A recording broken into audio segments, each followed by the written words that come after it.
Good morning, everyone. So this morning, we start by taking a look at yesterday's protest, which stems from the demolitions in Lagos and the growing human cost behind them. Across the state, homes and livelihoods have been pulled down in the name of development, leaving families displaced, communities fractured, and residents asking the same questions: where do we go from here? Now, on Wednesday, that was yesterday, those protesting the demolitions were forced evictions were actually met with tear gas in Alausa. I think we brought that to you while we were on the show, where we got to speak with our correspondent who was on the ground, Victor Mbadike. But we will be having him on the show to, give us an idea or an update of what had happened from the last time that we spoke to him, which was yesterday, in the course of the show today. Perfect. That'll be so interesting. I want to hear what happened because... But first. But first, we always say but first. But first. Second. But first. How things can escalate so quickly, it just befuddles me sometimes. I'm like, okay, you have a right to peaceful protest. You have a right to gather. Except, violence, you instigate violence or something. And at this one we saw yesterday, the people comported themselves, and there were quite aged people in the crowd. I remember two old women, an old man and a very old woman holding the banner. Yes. I saw them. So I wonder what kind of violence those kinds of people would have. The reason why Tolu actually asked the question yesterday. She asked, what about security? Is there a scare of, thugs coming in to infiltrate the protest and everything? And we see this happening. Victor is actually on standby, so we'll definitely I'll be very excited to hear. But I know Catherine has something she wants to talk about. Yes. I was actually thinking of what Dashin and Dola was saying, but like you said, Victor will join us at the table in a few minutes. I was just looking back and thinking the things that mothers have to go through, the extent. And sometimes people say, okay, mothers are overly dramatic, but sometimes I think we are wired. Nigerian mothers, let me just narrow it down. Nigerian mothers are, they're cut above the rest, and they're wired differently. My father is calm, my mother was not calm at all, far from it. So I was just thinking about it and saying, do you guys remember the most dramatic part of your mom? Like, how would your mom be in... I know it has nothing to do with what we're talking about. It's just random. So I was just thinking about it. The most dramatic, because I can be dramatic with my kids. If you put them on this table, they will tell you the things I have gone, the lengths I have gone. But I'm just thinking about my mom, and I remember that there was a time where my mother... Oh, God. Wow. So I attended a girls' school, all-girls school, Holy Child Secondary School. And our uniforms were A-line. A-line. So, but you know how girls, you want to do guy. When you reach maybe JS3, SS1. You're not turn your own to pencil. But how do you take I can't stand holy child, but nothing holy. I learned clothing and textile. Where you have to, alternate between either clothing and textile, agricultural science, or food and nutrition. So I went to clothing. So I wanted to show my sister. I slimmed the skirt down. I don't know why children think that parents don't notice these things. So my mom would drop us every morning. My brothers they went to boys' school, and then me, I was always last because I was close to where she was lecturing. So I came down from the car and I put my bag on the side, just trying to slink her away from the car. I just heard somebody, Ace, wait. My mother came down from the car, walked across the bonnet of the car, came to where I was. You're dropping a child for assembly. Came to where I was. Do you know, my mother carried her hands and top. And because I was just, I wasn't perfect in clothing and textile. Yeah, of course. I said, this woman losing you hemmed it now. You just in front of everybody. So it went from straight to A-line. Oh my God. And as she was saying, she was grumbling. Trying to save you from future, desires to... They didn't know that Holy Child, they should have just put you in another school. I think my mom, I didn't meet a lot of my mom's drama because I was last born. Yeah. Or I am last There's born. no need. So I'm kind of spoiled. Of course you are spoiled. But my sister said that my mom beat her in the midnight.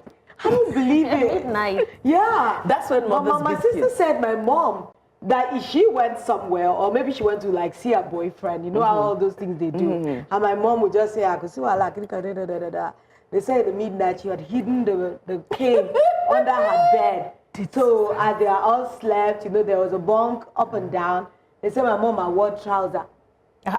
That she whipped her from bed, from sleep to Yes, they do that. that you are following boys. You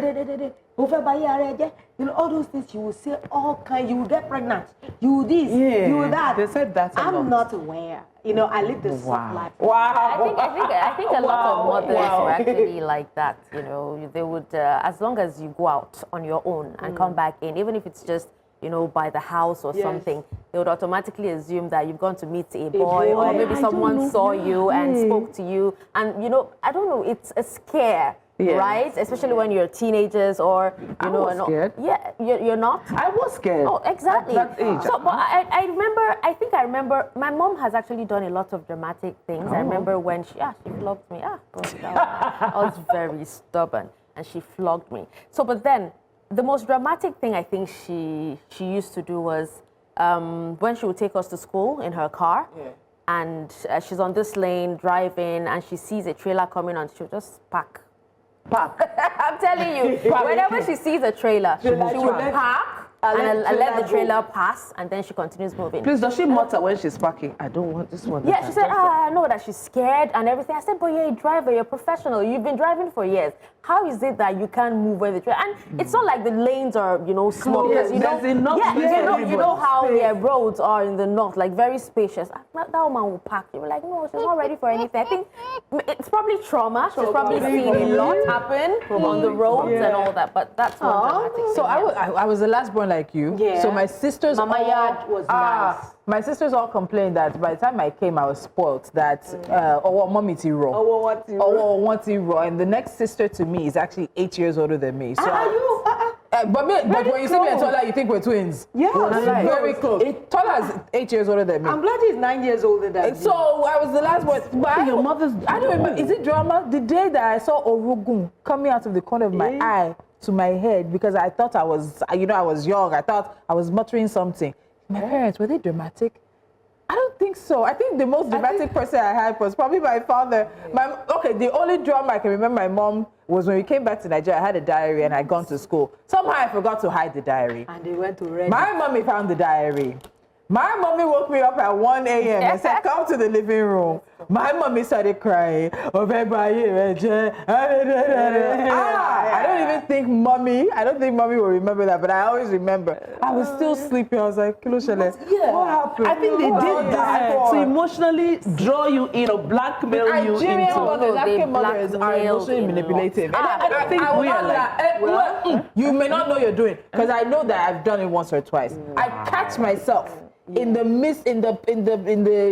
process of being that emotional. So do you feel bad? Do you feel bad when you realize I do. Funny enough, I was reading something yesterday that said that our generation and the next generation, we are reparenting ourselves. Yes. So we are the actual generation that is not only parenting our children, but we are reparenting ourselves because we're trying to move away. It's not that everything our parents did was bad. A lot of it came from love. A lot of it came from not knowing. A lot of it came from this is what society expects of parents. Yeah. But so we are reparenting ourselves in the process of also parenting another generation. Back then, even when our parents accused of us of some things, when we tell them we didn't do it, they flog us and we accept it. But these days, you cannot tell the Gen Zs or the Gen Alphas. They will challenge you. My son told me one day.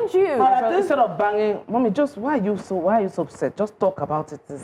Why they told me one time, mommy, why are you shouting? I told you I came to cry to all of you. They said that I'm using my emotions to manipulate them. I told you. I felt so bad that day. I said I have to express myself. So that, say, mommy, you're doing it again. What is the essence? Why are you crying?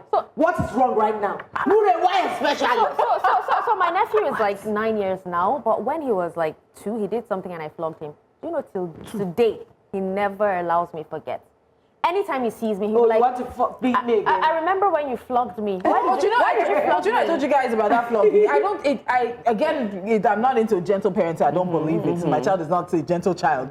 But I think that it doesn't work for every child. Because I remember when Kode was around 3, 4, she did something. I said, I'm going to punish you. She said, you're going to beat me, Abi. I said, so beating is just beat. I changed strategy. Is it me? Oh my God, gentle parenting. There comes a time you're when not spoiling my hand. If I have to change strategy to mold you into what I need you to be, I will change strategy. They take accountability as well because I yes, because when you tell them, oh, this is what you did and this is what made me flog you, they'll be like, I'm so sorry, I won't do it again. Even if we want them to take accountability, be emotionally, we need to also mirror it. So as I asked her to apologize, I also apologize. She said, Mommy, you owe me an apology. Hey, I'm sorry. Should I ask me? Because I always ask her, what are you apologizing for? Because I don't just want you to say sorry. You should not tell me, Mommy, why are you apologizing to me? Ooh. Hey, God. You know, it takes a little bit of getting used to, I won't lie, this thing, because how we were raised very differently. And I think, we came up pretty okay.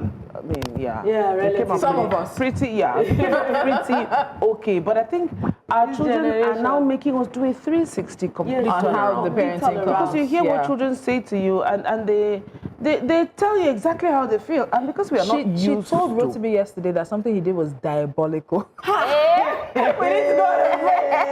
We were driving, we went to drop my sister. She said something that he did was diabolical.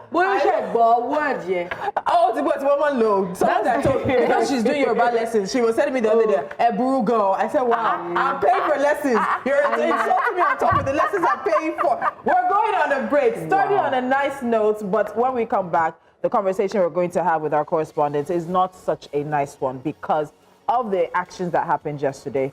Jasiri continues after this. Welcome back. You're still watching Jasiri on News Central. And we did say earlier that we would be looking at yesterday's protests, that actually stemmed from the demolitions in Lagos and also the growing human cost behind them. Well, we actually have our correspondent, Victor Mbadike, who was live at the protests yesterday. He walked with the protesters from their starting point to the State House of Assembly in Alausa, and he'll be giving us details about what happened from beginning to end this morning. Victor, thank you so much for joining us. Thank you. Very good morning, everyone. Are you okay? Yeah, I'm trying to. Was that your first time being tear gassed? No. Okay, because in the group they were doing it like it was a rite of initiation. Well, I jokingly said that yesterday's tear gas looked as if it was updated. I've not seen it. Maybe Mount Pepper. I don't know. It was just too much. Or again, it could be that there were too many canisters fired. So as much as I'm not exaggerating, as much as 20 of them. Wow. Okay, so let's start. Let's start this. Let's start to try and unfold this what happened yesterday. So displaced residents, activists, civil society groups took to the streets yesterday to protest the ongoing demolitions and the forced eviction.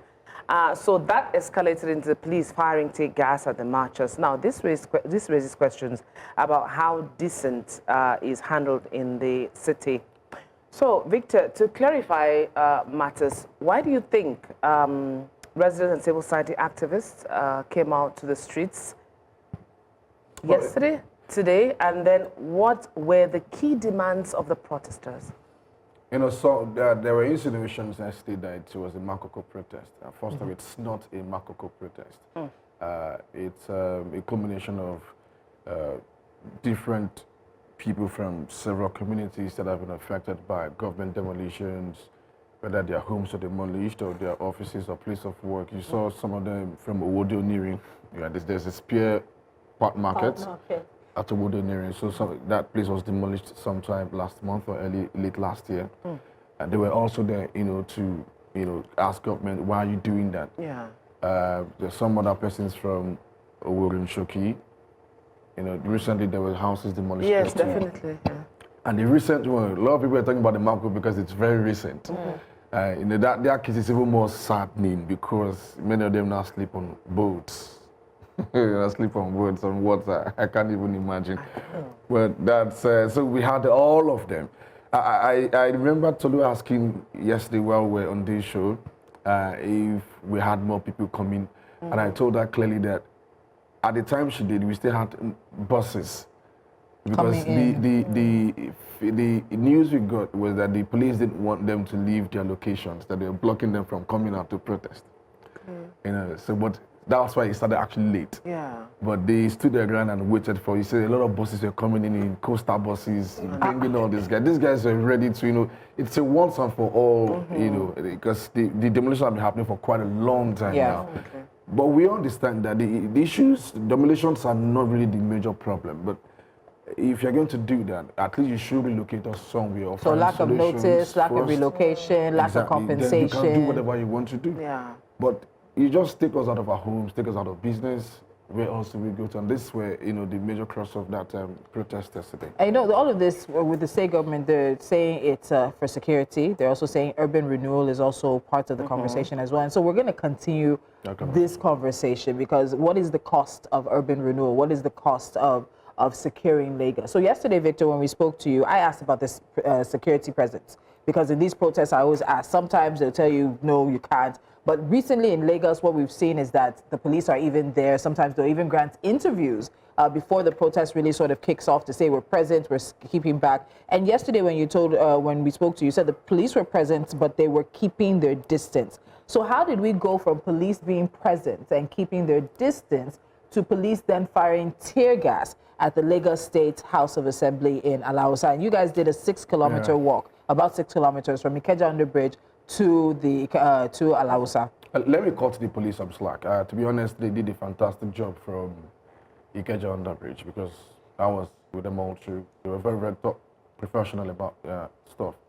And the CP himself, Olorundarajima, was with the protesters that morning. I spent about 5-10 minutes with them, you know, just trying to ensure that everything went smoothly as planned, and then he left.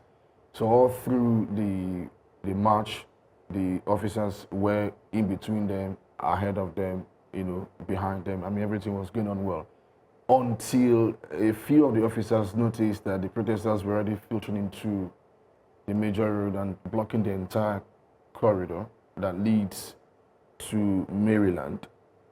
No, sorry, that leads to the secretariat outside. That's beyond the Ikeja Underbridge. So he was talking to one of the leaders, who Soweto himself, Taiwo Hassan, to say, please tell your guys to please, at least so that vehicles can, you know, have access to wherever they're going to. But he violently refused and said he wouldn't allow that happen. If you know what these guys have gone through, you will not even be telling me that that was the language you used. So they continued. The officers left them peacefully, and they continued until they got to the State House of Assembly complex. And then he told them, that Soweto himself told the protesters to sit on the floor so they could have, you know, some kind of control over the crowd, because they were really, really, really much. It's really, really much. I mean, the crowd was so heavy. Yeah, we can see some of that. Yeah. See that You old know, woman. a lot of women, old women. I mean, I'm even surprised that, I mean, my camera person was asking me, why are we having babies come to the protest ground? Baby. So, you know, so I started something with my, every night, me and Corday, we talk about major news. And so she asked me when I said that there was a child, because you had told us, Okoyemi had said it. And I told her that people don't have where to put their kids.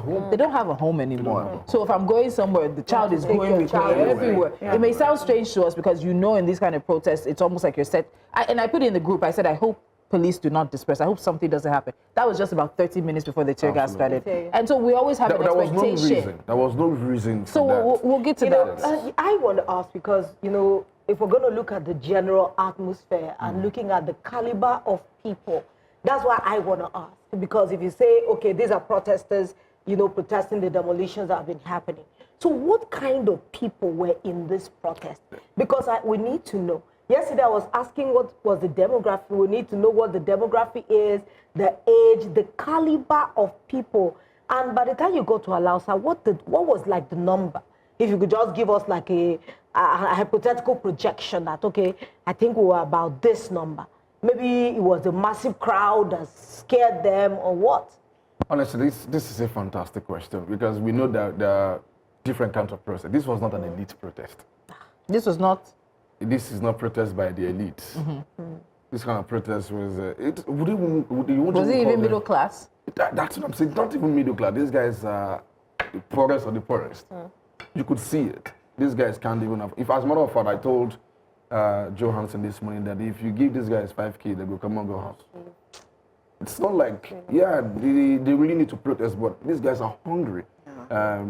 If you give them remedial solutions at that time, they will leave the scene. You know, old women, 70s, 80s, coming to protest for what? Of course, I have the younger ones too, who already, even while their homes are still there, they're Barely scraping by. and now they don't have anything. Some of them who had shops that sell pure water now hawk them. Some who had homes before, for instance, in Makoko, now probably sleep on boats. Some of them go to under the bridge now. I mean, the Lagos government have a lot of work to do now because now they're all splitted everywhere and they will continue. In fact, it's going to be more of a menace now because they don't have anywhere to stay. So the kind of people that were there were, if you see them, you want to give them a handout. Wow. And you feel pity. Although the tear gas incident almost changed our narrative, where we thought that, oh, we're done with work here. Because if you listen to what these guys were saying, you always want to cry for them. What were they telling you? What were the stories, the situations that they shared? Okay, aside from the fact that the security agents who came shockingly to their place of abode at the middle of the night, they weren't even expecting it. Some of them said they were actually fasting, Muslim fast at the time. They couldn't even understand what was going on. And while they tried to resist, the police officers, according to them, were shooting at them. You know, while some of them, you know, sustained injuries, some didn't make it, you know, and all of that. And the question, and they were saying they even barely survived, you know, staying in those kind of places to start with. Some of them make only as much as just 5,000 the entire day. And that's what they used to And feed that's what- themselves and family. I don't know. I mean, you saw some of the students there. They just decided to wear their uniforms because they don't have. The schools have been demolished. As we know, Yeah, we had that conversation on Monday. Makeshift schools, and those schools are no longer there. So even if you go to those schools, I'm pretty sure you would not want to even stay there for 5 minutes. But these are students who barely just let us manage and get some, you know, education. But that again has been taken away from them. And they, in terms of feeding, they just leave hand at Afashani.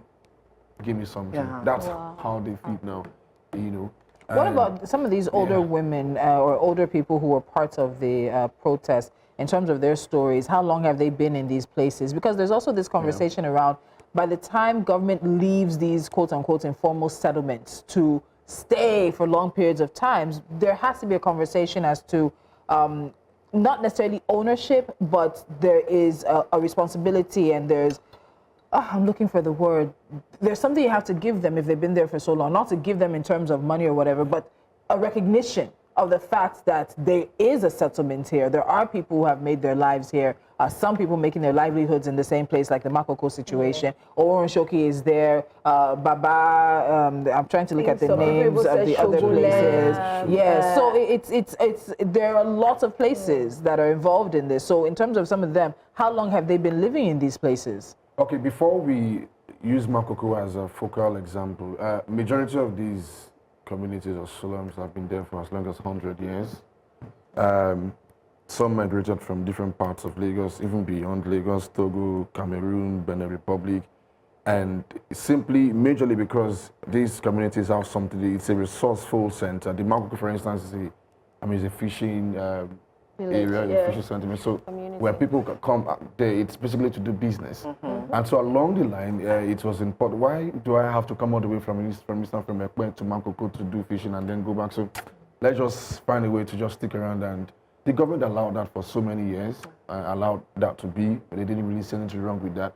But not until they were duplicating the numbers, you know, multiple birds, and it was becoming like a beehive.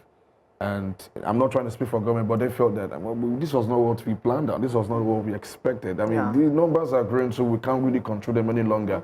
I mean, the barricades where we said they cannot go beyond this place, they've actually gone beyond that job description. And the government felt, if we allow these guys will start living on the express route. So let us do something about it. And they agreed. For instance, 30 kilometers away from the power line at Makoko, you must not stay beyond there. So we're just going to demolish houses just at this area. And they agreed. They didn't have a problem with that because they know that they messed up too. Yeah. But along the line, the government said, okay, these guys, they don't talk, they don't complain, and let us go further. And that's where the problem came. Because it's funny enough, you know, the Solu, the governor's statements during the budget signing last week. He talked about 150 meters. He talked about 200. I think he even said 300 meters as well. So the government itself has put markers down, and that was also confirmed by our guest on Monday, who talked about the education outcomes in Makoko, that the markers had gone beyond what the government and the community had agreed. Exactly. So I would have. Maybe the government should have had a better conversation with the elders of that community. Again, you know how some of these things work. The elders of the community or the ballets, like one of you rightly said, may even be in tandem with government in terms of the policies we're trying to bring, and the people themselves really don't even know what is going on. That won't be a surprise, honestly. Yes, it happens a lot of times. Because at least how many of them did you see out there protesting? They were not there. We've heard that some of the ballets have relocated. Yes, they've relocated out of the communities. Excuse me. So, how many of them did you see out there? Those people you saw there were the real victims. Yeah.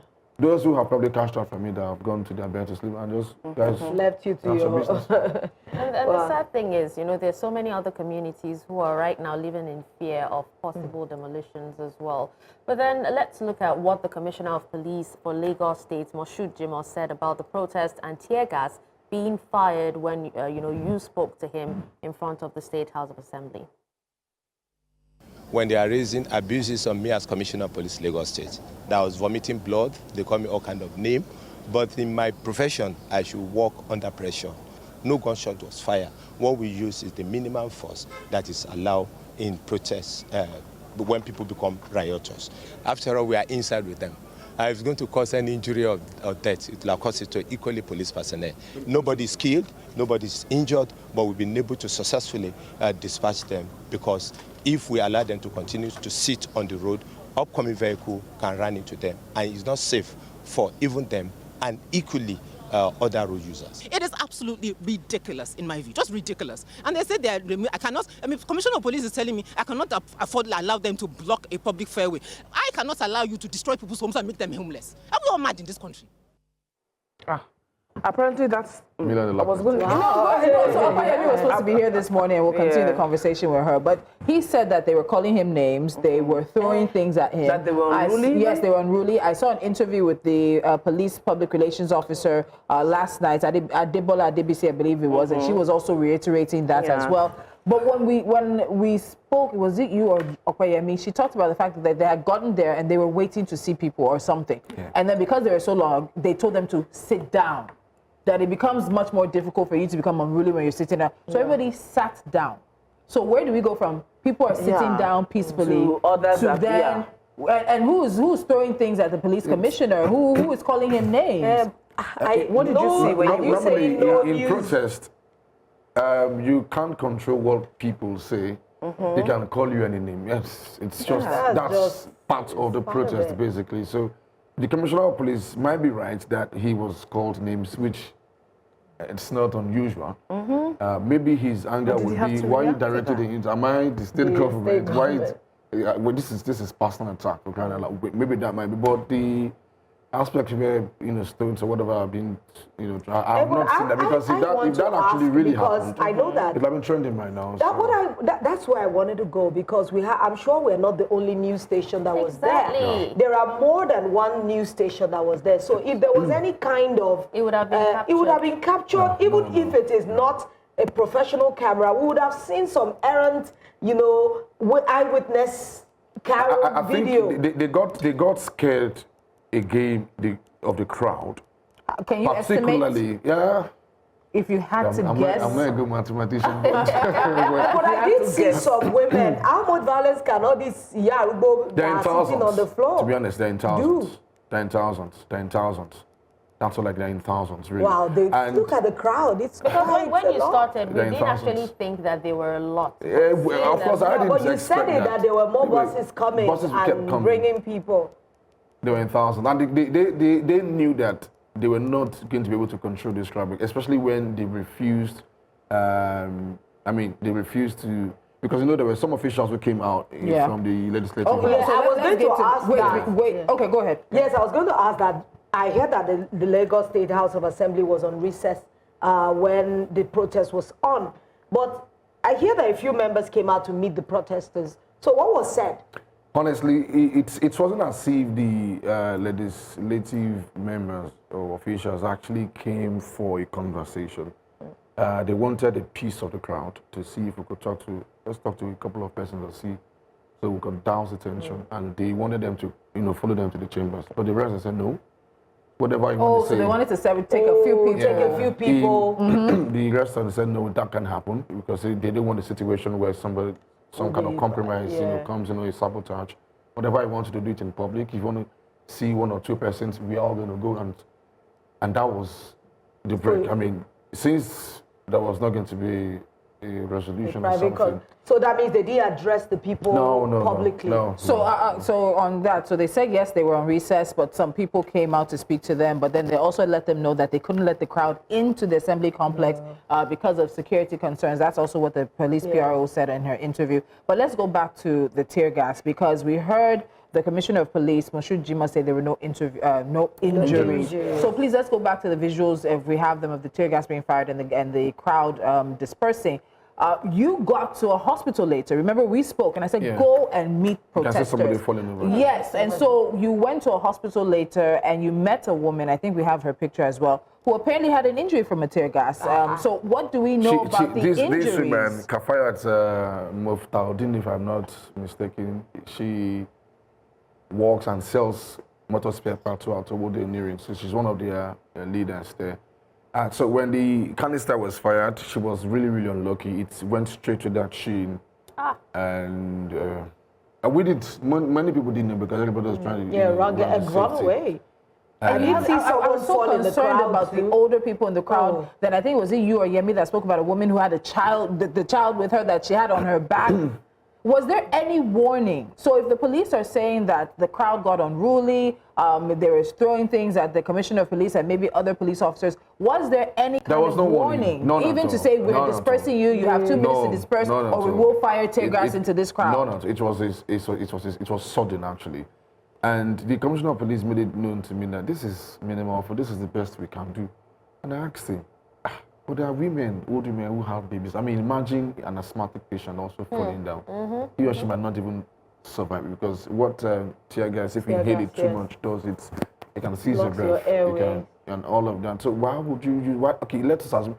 How about you use water cannon? Maybe. I mean. Yeah, I was going to ask that. But water cannons, you also have to be careful. The pressure too can strip. The pressure too can push people back. So there's a pressure issue with that. You need to set it to deter, not to harm. But tear gas, for me, I told him clearly, was not the best solution to. People can really, really get it. Now, the fact that he saw a couple of injuries, I'm sure there are hundreds of injuries that we don't know yet. And this is even you right in the aftermath of this. I was already getting better here, actually. It was worse. There was a point when I couldn't breathe anymore. Of course. I saw a police van. Bloodshot. I didn't even know what was happening. I just went into the van to see if I could just catch some breath. The officer just dragged me and said, my friend, get out. So of course, they are trained to, so I left and saw a tree, I hugged the tree to see if I could. Just stabilize, ground yourself. I couldn't walk. I couldn't even find my cameraman. I'm pretty sure he was also trying to save his life. Victor,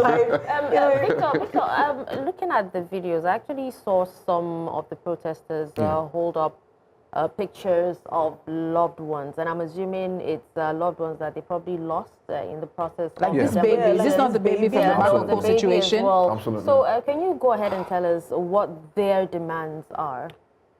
Well, some of them said their loved ones are in the mortuary as we speak. Some are in the hospitals, they can't even pay their bills. Nobody is going to give them money for that. Some already are gone, and these lives can't come back. And how did those lives actually go in the first place? When there was that chaotic situation between the security agents and the occupants of these places, the back and forth led to some of the buildings crashing on children. While some of them were running here, some of them were running into the canals, some drowned, some iron rods hitting them, and stuff. Some who had medical conditions eventually, in the course of that, maybe high blood pressure. Somehow, many of them just passed on, just like that. And I'm a bit sad because officials from the state are not really talking about this issue. I was just going to ask the question. It was similar to what happened at the GNI situation, where the governor was having that interview just right opposite that building, and there were people underneath that rubble.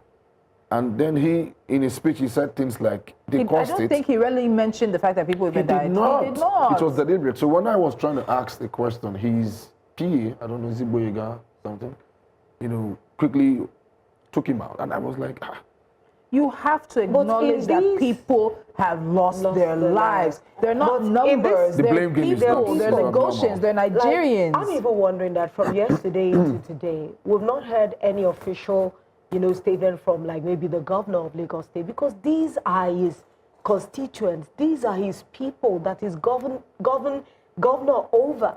And when the time for elections come, these are the people that come out to vote. I want to believe that he owes them some kind of... He owes us. He owes Lagosians some kind of explanation, because these people are part of us. And there has been no official statement from maybe the State House, then State House Assembly, the governor's office, nothing. And even interesting enough, you mentioned that State House members came out. All of these places are constituencies. They fall under State's House of State's House of Assembly leaders. Where are their leaders? Even with the Makoko situation, we heard it was almost under G that some of them went to visit and they were denying that they knew anything. Even the one yesterday, they said they knew nothing about it. They said that they did not agree with the authorization of tear gas or the authorization of the police to disperse the crowd. So if you are not adequately able to speak for your people, to feel what hurts them, to be able to put yourself in a place where you platform their issues, why are you then asking to be elected?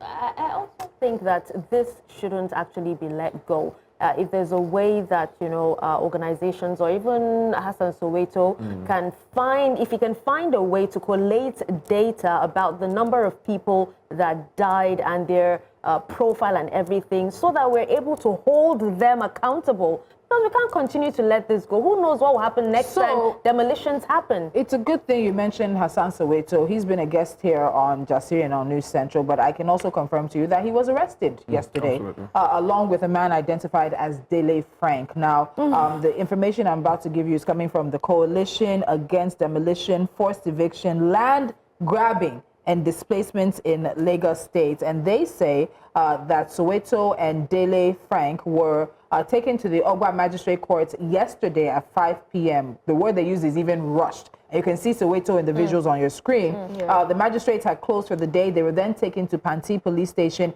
and held incommunicado. The coalition was able to trace them to the Yaba Magistrate Court, and then arrangements had been made for a lawyer to apply for their bail. As of the time we started this show this morning, the chief magistrate to assign the case had not arrived as of 10 a.m. Maybe they've arrived now, but as the time we started Jasiri this morning at 10 a.m., the chief magistrate to assign the case had not arrived. But they are, of course, working to secure their release and they were moved. So apparently they were at Kirikiri last night. From trying to get them into Ogba yesterday, it went to Kirikiri and then to Panti as well. But now expecting them at Yaba for an arraignment for the magistrate to assign the case and then for the lawyers to apply for bail. So 2 gentlemen arrested after the course of this. And I remember the interview I watched of the police public relations officer, Adebola Adebisi. She particularly mentioned Hassan Soweto, saying that he was inciting the crowd.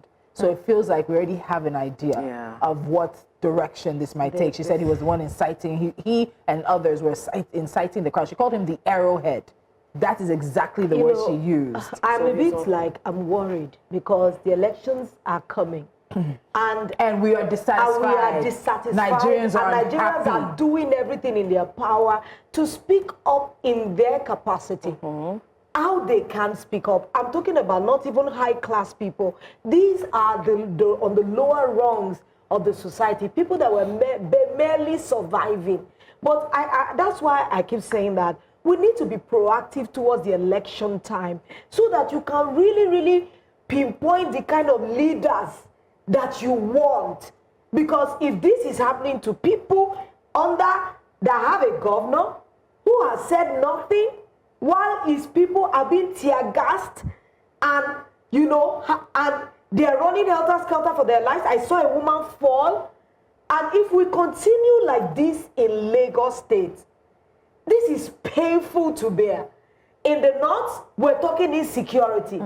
In the south, Lagos, displacement. All these people that are being taken out of all these places, where are they going to go? We have to sit down and make some kind of headway, or else, honestly, Tolu, I don't want to use the word that I see ahead, because this is a chaotic situation. It's like we're churning the waters. We're churning the waters, like making butter out of milk, and we're at cream stage right now. So I think also this conversation, I'm hearing this word a lot now, gentrification. And I never thought I'd really hear so much of gentrification in Lagos, because you know you have your highbrow areas already, and then people know that they're the middle class areas, and then we know that. But I never really thought I'd see gentrification starting to come down. And so when you have this conversation around urban renewal, we know that the Commissioner of Environment is also doing a massive cleanup. They've been carrying these boys that they call Omotanku.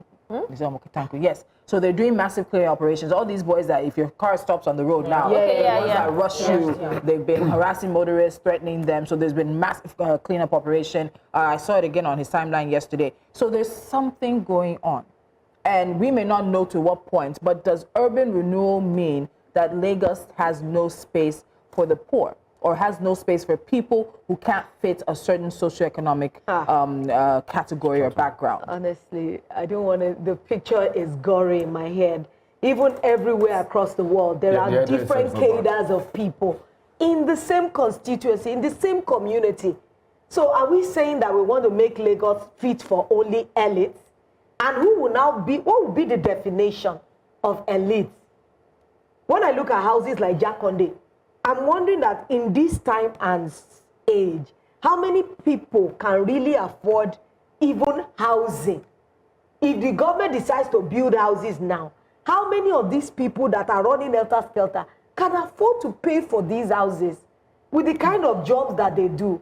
It's something that we need to feel bad about. Even if we're sitting in our citadels, Yoruba will say that the walls that you build around yourself, when trouble comes, those people that you are trying to build a wall to keep out are the ones that will break the wall and destroy what you are keeping inside. But I don't think that might be the idea. Maybe push a few of them out, but then there has to be a balance, because, if they make Lagos just for the elites, then who serves them, right? Because even in Abuja, you actually have villages within, like, for example, if it's Maitama, you have a village, that's Pape, within where other people who cannot afford housing, go in and stay. And, it's like an affordable place. You go to Tako, and when you enter in the middle, you actually have, like communities that are affordable for you to live in. So you go to places in Abuja, and this is what you find. Yes, outside it looks like, it belongs to the elitists and all that. But once you go into those communities, then you see the real people who actually live there. So you can't say... Also, Abuja's time is still coming. Don't think that just it may be happening quickly in Lagos now, it doesn't mean it's not coming and going elsewhere. Yeah. So, Victor, I want to ask, what are the protesters saying now? Are they going to reorganize and protest again? Nobody spoke to them yesterday. The governor has not really acknowledged the protest or some of the demands. So, what is next for the protesters? I think the most important thing is to ensure that their comrades are released, and that's the first things first. I mean, they can't regroup and go back to protest if Soweto is still behind bars. I've just confirmed that he's right now in Yaba Magistrate Court too, so he is in court right now. So, of course, once he's out, I'm pretty sure the organizers will regroup and find out. We're going to be on top of that story. For now, let's settle Soweto and, is it Daniel or David? Dele Frank. Dele Frank. So once they're out, I'm pretty sure they would look at what next to do. All right, we're going to take a quick break to let Victor get about his duties, but we will come back to wrap things up in just a moment. We have a few minutes left in today's conversation. A very big thank you to New Central Correspondent Victor Mbadike, who just shared with us the issues around the protest yesterday. And as I said earlier, we can confirm that Hassan Soweto is in court right now We're not sure what charges or what the arraignment is going to look like, but we're getting someone out there, so we'll have updates for you on that. His arrest coming in the course or after the course of a protest yesterday that was residents and activists calling on the Lagos state government to stop the demolitions that have been happening around the state, to talk about notices. Said notices, relocation plans, compensation as well, to handle this in a humane way. And I think that's sort of where I want us to end this conversation. Cities will change. We're claiming and calling Lagos a mega city, but mega cities don't behave or are not laid out the way Lagos is laid out. And maybe it's an attempt to correct some of those things. We can talk about informal settlements being here for decades and centuries, but does that make them right? Does it mean they should stay? But then it also means, how humane are we as a government and as a people when we are asking and we're saying, this situation you've been in, it can no longer continue this way. So because remember when the governor spoke last week, he said, oh, he's directed some agencies to give them some palliatives. And I was thinking to myself, you are going to demolish houses. Did you not know people are going to need somewhere to stay? They're going to need food. They're going to need clothing. They're going to need so many things when you take down the places that they called home, regardless of how you felt about that home. So look, we could have cleared a huge gathering, put up tents, you know, like IDP camps, like a middle place. I said it, but why should Lagos have an IDP camp? But why would you evict them from their homes? I just said it the last time. Evict them from their homes and put them in tents. Why? Even if they know, you are saying you don't want Lagos to have IDP camp, but what is happening now? Which is worse? If they have a place where these people just go, at least for now, for a while, then from there you can maybe... No, this is not a today problem. I don't think... It's an endemic problem that has befuddled us. Listen, this is how our lives have been. In Lagos, in Nigeria, it is what it is. Even in our daily lives, accountability is zilch. You order something from a huge online store that everybody knows, they come to your doorstep, they deliver it. And what you get, it's not what you order. What you ordered versus and you have been on their issue, on their case, and you call the parent company whose platform they use to advertise, and they're telling you that, oh no, we cannot disclose the details of the vendor. It starts in pockets like this before it translates into government. Because guess what? It's people who are living among us who decide to step up and say, okay, they would like to rule. You know, I actually have to say that when I brought up the issue of the whole IDP, Tolu was against it. And honestly, at that point, I did not agree with her. But I agree with her now, because how do you move people from their homes and then turn them to displaced IDP, to refugees? IDP, they would have been in that IDP abandoned. Exactly. So what the government needs to actually do is use our taxpayer money well. Build houses for them. No. You have the president building houses. You have leaders building houses up and down. Most of them have estates. No. What are they doing with it? All the lands that you see. From taxpayers' Where money. are you seeing affordable housing built? Show me. Because I told you the one that government did that I started under Fashola, it's slightly discontinued under Ambode. I'm not sure how it's been doing under Governor Sanwo-Olu. It's basically nowhere now. It's something the government can do, because the amount of taxes these people get. How many is the middle class? And that's what I'm even saying. The middle class is getting lower. Is merging with the poor now. So that means some of these houses cannot even. My mother bought the Jakonde estate. She was just a petty. Where are the governors like Jakonde? Where are they? Where are the affordable houses? I told you about what I saw, I think in Singapore or Japan, where they had this huge high-rise that had one room, self-contained, hundreds of it. I was showing her in one of those. Take us home, please. This talk is not. Are you taking us to Singapore? It's not happening. It cannot happen. That's what I'm saying. We need those kinds of affordable. We cannot get it. We might look at it and dream, and what are we going to get? What are we going to do? You know what we are getting and what we have been getting. But you know that crime is going to increase. What do we get? They will be running we up have and down. accepted that is how Lagos is. All right, I'm sorry. Singapore and not. All right, thank you so much, guys. We'll be back again tomorrow for Hot Topics Friday. Thank you. It's Friday. Yes. Thank you.